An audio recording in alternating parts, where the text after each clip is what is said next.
नमस्कार दोस्तों, स्वागत है आपका मेरे YouTube चैनल एसप लाइव पर। आज बात करते हैं अभी हाल में सुप्रीम कोर्ट द्वारा दिए गए एक ऐतिहासिक निर्णय की। उत्तर प्रदेश मदरसा शिक्षा बोर्ड अधिनियम 2004 के बारे में सुप्रीम कोर्ट ने जो अपना निर्णय दिया, इसमें इस एक्ट को कॉन्स्टिट्यूशनली वैलिड बताया। इसका मतलब सारे मदरसे कॉन्स्टिट्यूशनली वैलिड है। इसके साथ इलाहाबाद हाई कोर्ट का जो निर्णय था इसी साल 22 मार्च का, उसको सुप्रीम कोर्ट ने रद्द कर दिया। 22 मार्च को जो हाई कोर्ट ने निर्णय दिया था वो 86 पेजेस का था। उसमें कहा गया था कि उत्तर प्रदेश के सभी मदरसों को बंद कर देना चाहिए। ये असंवैधानिक है और धर्मनिरपेक्षता के खिलाफ है। सुप्रीम कोर्ट ने माना कि ये ना तो असंवैधानिक है ना धर्मनिरपेक्षता के खिलाफ है। इसलिए माना कि ये अल्पसंख्यकों के धार्मिक अधिकारों की सुरक्षा के लिए है। अब जानते हैं कि मदरसा एक्ट है क्या। 2004 में जब उत्तर प्रदेश में मुलायम सिंह यादव की समाजवादी पार्टी की सरकार थी, उस समय ये एक्ट लाया गया। जो उद्देश्य था ये था कि इस मदरसे में जो छात्र हैं वो अरबी, उर्दू और फारसी भाषा पढ़ेंगे। इसके साथ इसकी फिलॉसफी भी वो पढ़ेंगे, बिना अपनी माइनॉरिटी पहचान खोए। अल्पसंख्यक जो पहचान है उसको बगैर खोए वे समाज के साथ चल सके, इसलिए इस अधिनियम को लाया गया था। मदरसों में आम विषयों को भी पढ़ाने की व्यवस्था की जाए, ऐसी इच्छा व्यक्त की गई थी।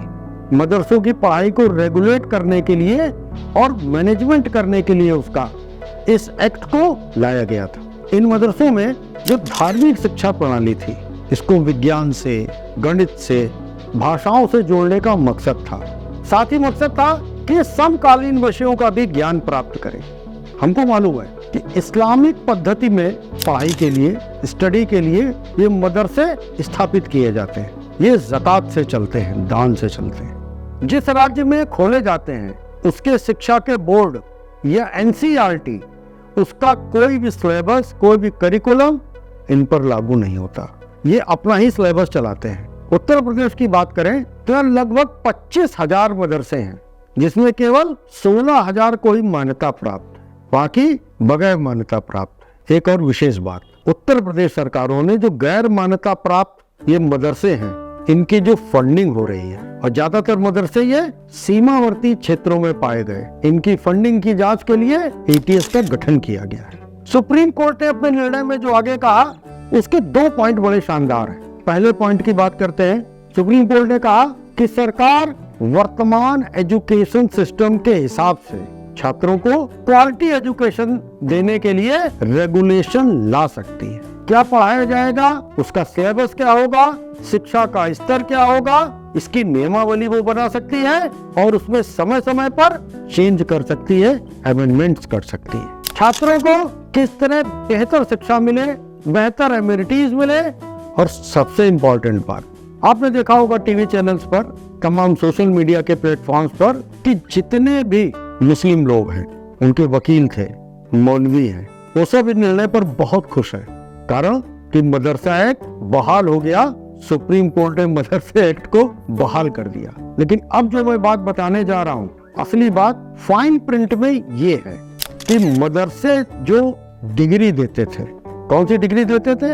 फाजिल की, जो पोस्ट ग्रेजुएशन के बराबर होती है, कामिल की, जो अंडर ग्रेजुएशन के बराबर होती है, इस तरह की कोई डिग्री मदरसे नहीं दे पाएंगे। उसके लिए सुप्रीम कोर्ट ने कहा अपने निर्णय में कि ये डिग्री UGC के हिसाब से दी जाती है।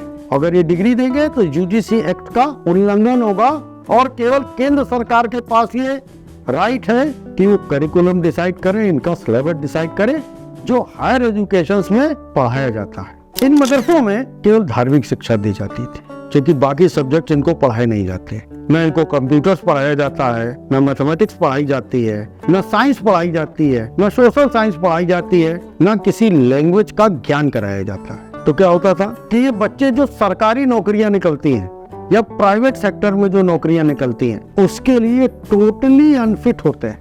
लेकिन UG और PG के बाद इनको एक फ्लड गेट खोला गया 2004 में मुलायम सिंह जी द्वारा क्या खोला गया कि ये सरकारी प्रशासनिक सेवाओं के लिए योग्य थे। यानी जो बच्चा बैंक, एसएससी या किसी प्राइवेट सेक्टर में नहीं आ सकता था, कामिल और फाजिल उसने कर लिया, तो सीधे आईएएस, पीसीएस ये बन सकता था। क्योंकि उसके वो योग्य हो जाता था, उनके पेपर भी वही लोग सेट करते थे, वही लोग पेपर जांचते भी थे और परीक्षा भी वही देते थे। ये फ्लडगेट इस निर्णय के बाद बंद हो गया है। सीजेआई डीवाई चंद्रचूड़ की अध्यक्षता वाली जो बेंच थी, उसने एक बहुत ऐतिहासिक, बहुत शानदार और समाज को प्रभावित करने वाला, मुस्लिम समाज को देश की मुख्य धारा में लाने के लिए एक प्रयास किया इस निर्णय के माध्यम से। और वो बड़ा शानदार निर्णय है कि मदरसे तो असली हैं, लेकिन इनकी दी गई डिग्री फर्जी है। धन्यवाद। सब्सक्राइब करिए मेरे चैनल एएसएफ लाइव को, दबाइए बेल आइकॉन और पाइए लेटेस्ट वीडियोस की जानकारी।